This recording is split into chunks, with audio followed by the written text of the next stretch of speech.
Good morning, good afternoon, good evening, whatever time you're watching or listening to this, and welcome to this week's episode of the Non-Identity Podcast.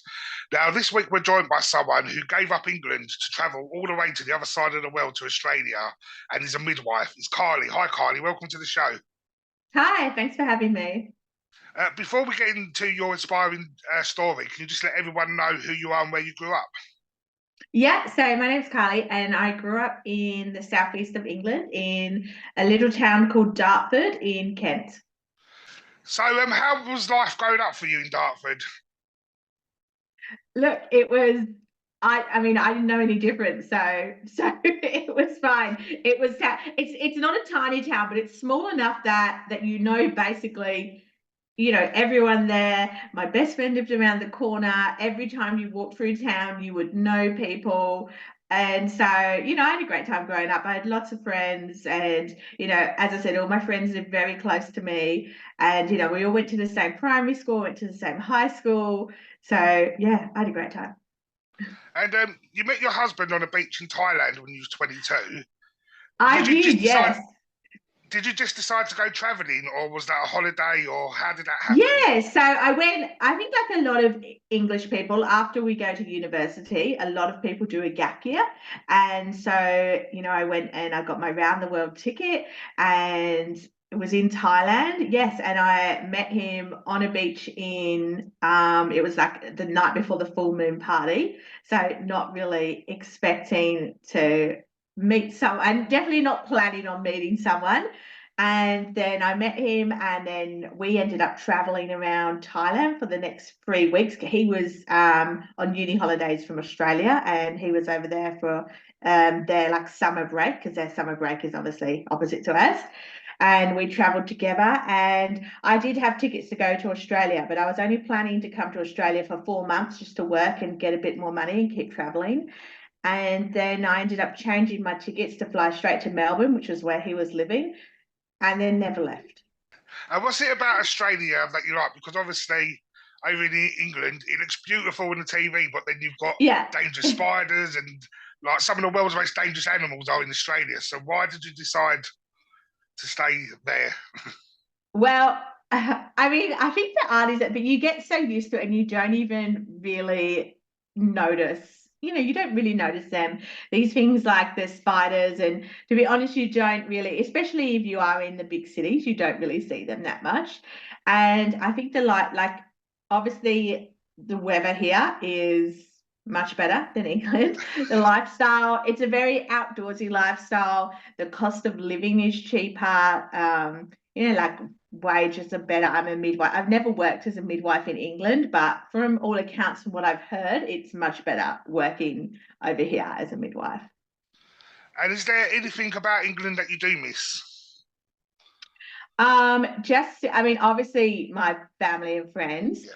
and Greg's. Yeah. It's really strange when it comes to food because even like my mum, she lives Yeah. up north in Liverpool and they don't have Yeah. saveloys up north. Yeah. It's so funny when I come back to England, I always get the sack, and it's not even like really classy food. It's like I'll go to Greg's, I'll go to Harvester, um, and I'll come back to Australia with what's it, some Monster Munch, English chocolates. Yeah. You said as well you're a midwife. Why did you Yeah. decide to get into that field of work? Yeah, so it was a bit of a late career change. So in my 30s, I just felt like I just wanted a job that was more fulfilling. And I also love traveling. And at the time, I was like, what can I do that I could do anywhere? And I was thinking about nursing. And growing up, my mum was a nurse, and I knew I did not want to be a nurse. That really didn't appeal to me. And then I was like, oh, I could be a midwife. I could hang out with babies. I like babies. We don't actually hang out with babies that much, but I didn't really know that at the time. And then and then when I was looking into like working and traveling, because you can become a midwife over here without becoming a nurse. But I just thought, oh, it'd be better if I did both. So I kind of, I wasn't, a lot of people say, they had a real calling and a real passion. It's something they always wanted to do. And that wasn't the case for me. I just thought this will fit in with my lifestyle. And And yeah, I actually love the job, and now it's great because I can travel all around Australia. So I work as a travel midwife now. So I just travel the country going from job to job. How does the Australian healthcare system work? Because obviously in the UK it's the NHS, so we pay every month Yeah. and it's free service. Is that the same sort of? Sort of. So we do have the free we have like Medicare here. So and I know in England on your wages every week you pay like national insurance, Yeah, which covers that. But over here at the end of our tax year, we pay like a Medicare levy, which is essentially the same thing as national insurance, but it's all bunched together in one yearly payment. And so there is free healthcare. But I think a lot like England, you do get free healthcare, but there's long waiting lists for things if you need. So the majority of people out here will also have private health cover. So if they need sort of urgent operations that are classed as elective but maybe not really elective, where you'd have to go on a waiting list for 1 or 2 years, you can go into a private place and get that done. brilliant. And with the travelling, what? See, my middle brother, he's gone off travelling, and we see him Yeah, every couple of years, but he's been gone for 20 odd years, and he's travelled the world. I'm yeah. quite scared to look into that. So, what advice would you give to people who want to go travelling? Because it's quite a scary thought. I actually went with a friend, so I was quite lucky. I went with a friend who I met at university, and then we did at some point split up and do solo travel. I think you just have to, I guess, be brave. Be brave and do it. It's hard. And you don't have to do you don't have to do this massive, oh, I'm going to go off for a year. And you can do it in small parts. If you think I really want to go somewhere and I've got no one to go with, then you can be like, you know what, I'll just go for a week or even just a weekend. Like start small and book your accommodation before you get there so that you're not feeling anxious you're getting somewhere. And even like look into places where you think, oh, I want to go. And I know like when I was by myself and I would go out to have dinner and drinks by myself. And it's a lot easier, I think, in places like Southeast Asia where there is a big traveler community. And plus, 20 years ago when I was traveling, the internet phones weren't really a thing. So people did talk to each other a lot more. So you'd go out, yeah, you'd go out and you would talk to people. And so now I guess when people go out, they just sit on their phones and maybe they don't approach people as much and just say hi. Whereas, 20 years ago, if I was out by myself, I'd be like, oh, someone else by themselves. I'd just be like, oh, hey, do you want to like have dinner together? Do you want to hang and just chat? And people were a lot more receptive to that. I think nowadays people might think you're a bit strange if you did that. And um, what place have you been to that surprised you the most?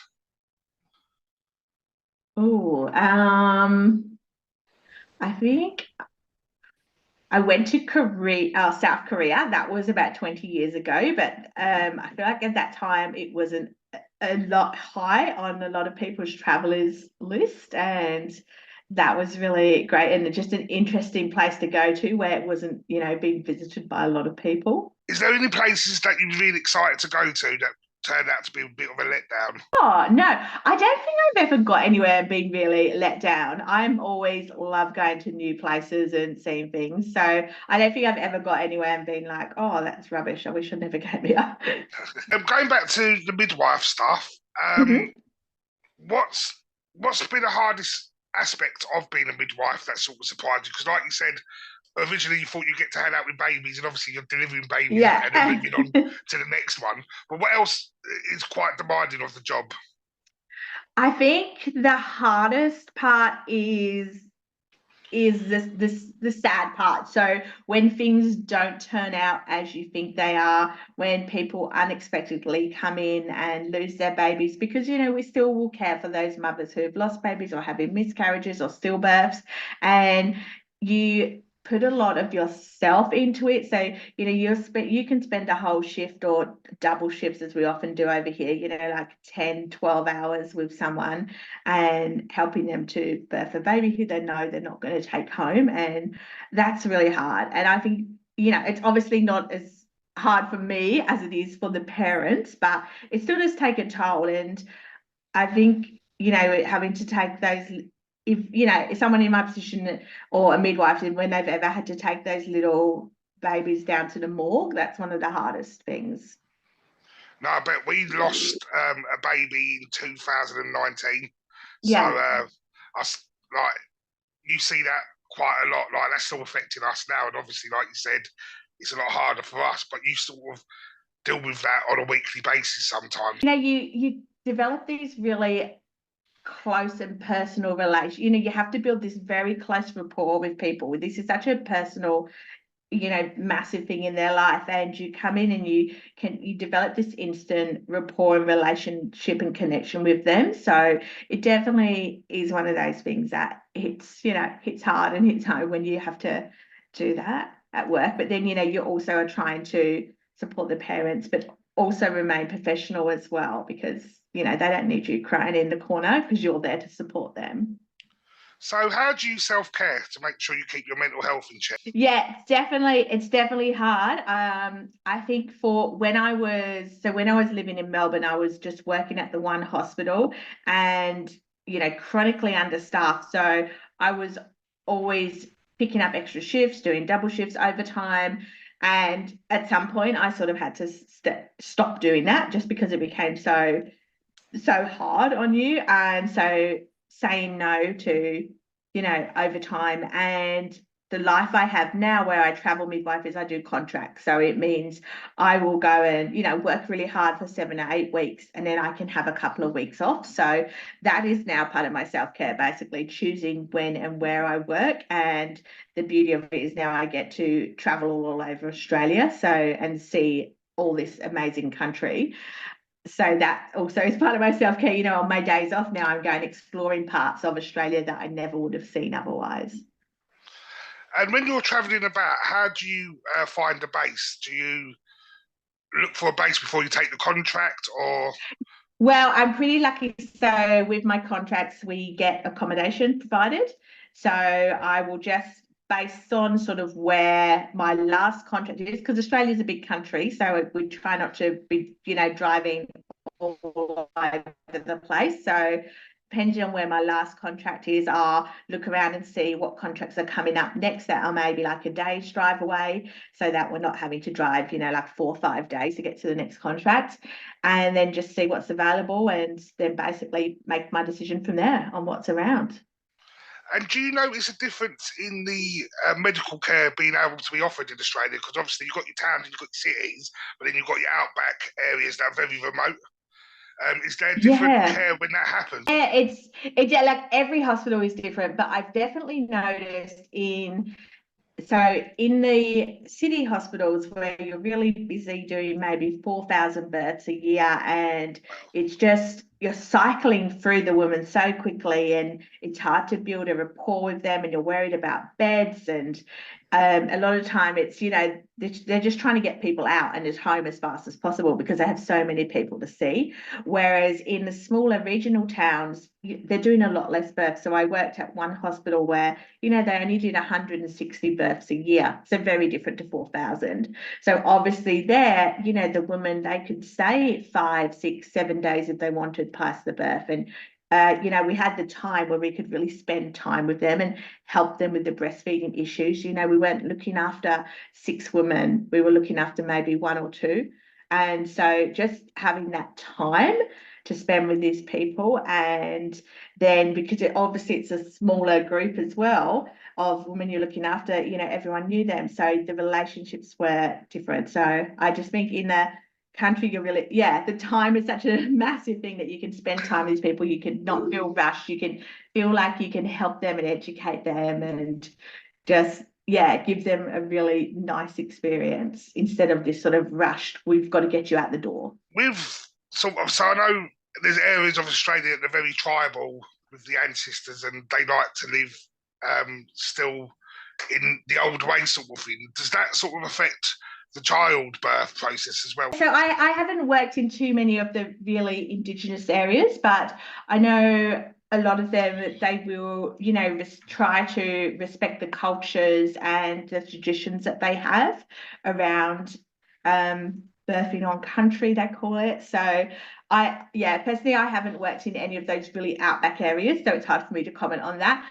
But I do know that, most of the health services, even a lot of the busier health services, will offer normally like an Indigenous sort of liaison and try to respect their culture and just do extra assistance. Also, what has there been any times while you've been travelling that you've been in quite a dangerous situation, and it's, do you know what? Because like obviously going back to the reality shows, when you watch like Aussie Gold Hunters and stuff like that, there's people that are prospecting in very remote areas that if there's one snake bite or one accident, they're miles away from hospital and stuff like that. Where you're actually travelling, have you been in situations like that before, or where you go is not as remote as reality TV can show us sometimes? No, I mean, I guess maybe I've been lucky, and I travel with my husband as well, so I'm not totally by myself. We've drove across the Nullarbor, which is basically like 2 to 3 days drive with nothing else around. But I mean, I guess I've been lucky, like no snake bites, no spider bites. I mean, I'm not really wandering off into the desert, so yeah, touch wood that wouldn't happen. And with the size of Australia, did that surprise you? Because obviously we hear how big it actually is, but actually seeing it, has that surprised you with how big the country actually is? Yeah, it definitely has. And I think as well, you adjust to the size as well. So I remember when I lived in England and when I went to university in England, I went to university in Worcester, which is about a 3 hour drive away from Kent. And I remember thinking, oh my God, that's so far. It's such a long way. And now, we'll be like, oh yeah, 2 to 3 hours. Like to us, that now it's nothing. I'm like, oh yeah, that's nothing. That's just down the road. Great. That's a really small drive because, the scale is so much bigger here. So, Yeah, my father-in-law lives out in America, and it was the same sort of thing. He said, we'll pop down to Six Flags. It's only 4 hour drive. I mean, my wife looked at each other, it was like 4 hours. That's like, because like you said, in England, that feels like a long trip. yeah. Sort of, what message do you want to get out to people? Just to, take the chance, go and do things outside your comfort zone. Like go, like I'd traveling. It's like I'd always wanted to do, and I did it, and it, changed my life. And then from there, I ended up. It totally changed the trajectory of my life. Like I can't imagine this would have happened to me if I'd stayed in England. And then, as a mature age student, in my 30s, I went back to uni, which was also terrifying. I thought, oh my God, I'm going to be 30, I'm going back to uni. Like it's, I'm going back to study. I haven't studied for so long. And, I did that. And then again, when I decided to like quit my job and sell our house and just, let's just travel Australia and see if that works out. And, we've been doing that for the past 3 years now. And honestly, like, loving life now. It's just made life so much better. So I think just if you're ever thinking, oh, should I do this, like just take the chance and do it, because you never know like what could happen.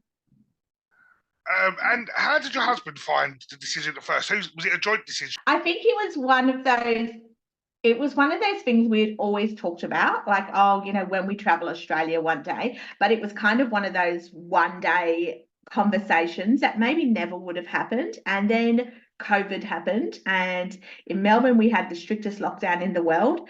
And I think that really just made us go, oh, we can't stay here any longer. We need to do something and get out and go. So I think COVID definitely pushed us to make the jump. And I totally agree with your message. Like, even something like this with this podcast, I sat on it for 6 months because I was a bit scared. But get out, like you said, get out of your comfort zone, and amazing opportunities could come along. And I think when you're scared of things, you always immediately think of the negative. Like you think, oh God, what if this happens? What if no one does this? But you never think, oh, but what if like something amazing happens? And and you think like starting with the podcast, you're like, well, what if no one listens? But then in the end, you're like, you know what? Who cares if no one listens? Like I'm having fun and I'm doing it, and then you will find like, oh my God, people are listening and they are liking it, and I'm meeting all these amazing people and having all these amazing conversations. So I think instead of just worrying about the worst stuff that might happen, just think about all the amazing things that could happen. Exactly. And if people want to get in contact with you because they've got questions of their own, where can they find you? Yeah, so I have a blog, the travelingmidwife.com, and so they can go on there, and that has a link to all my socials. So I'm on everything: Facebook, TikTok, Insta. Yeah, and I've got my own podcast as well, Head on View, where I talk about just life as a travel midwife too. Okay, brilliant. And what we'll do, we'll chuck the links in the description below so people can get to you quicker. Perfect.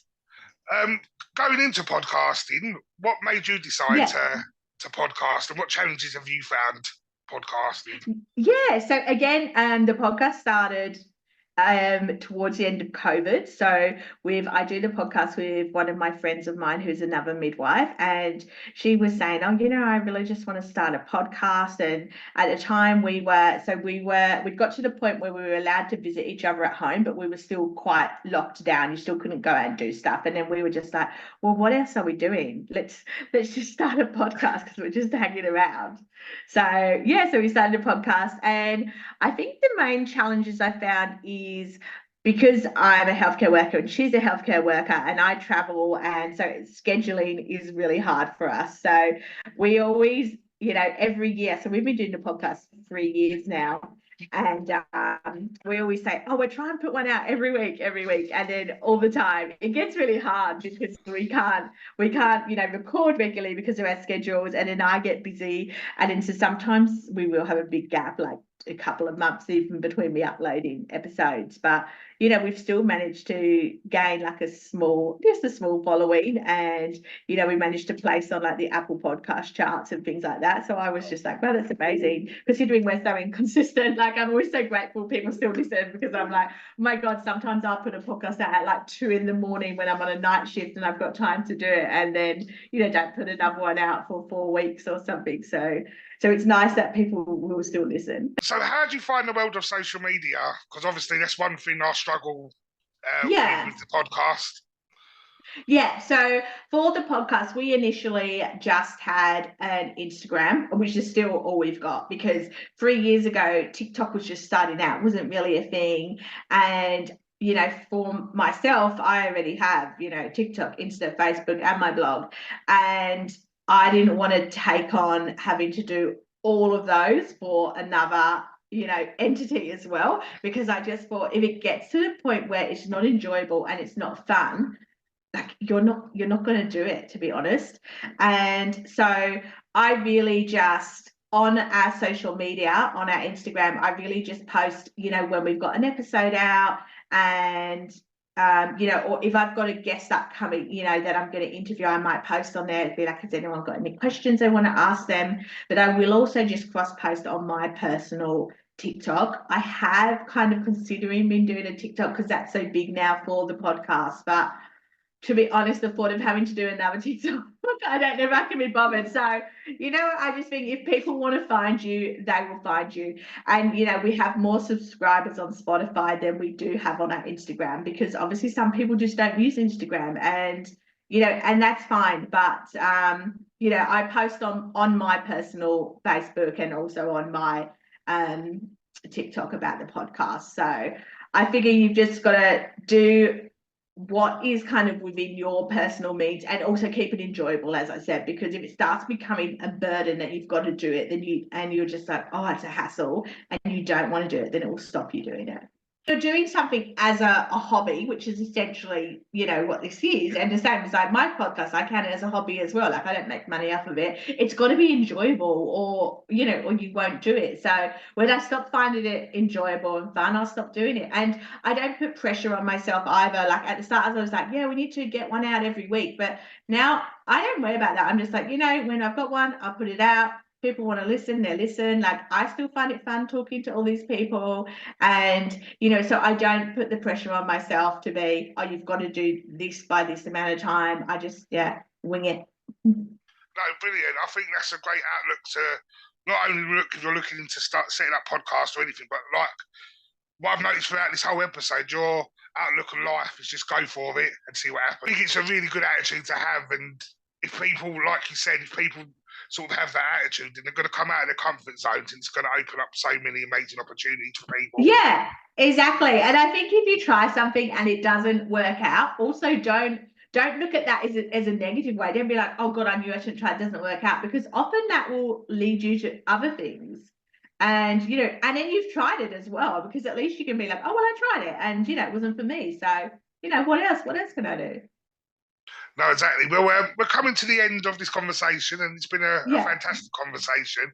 But I've got one last question, and this question I ask Yeah. every guest. If you could be remembered for one word and one word only, what would it be and why? Positivity. Because I like to think that I am very positive in life and that I bring positivity to other people. Well, Carly, thank you so much. Great. Thanks for having me.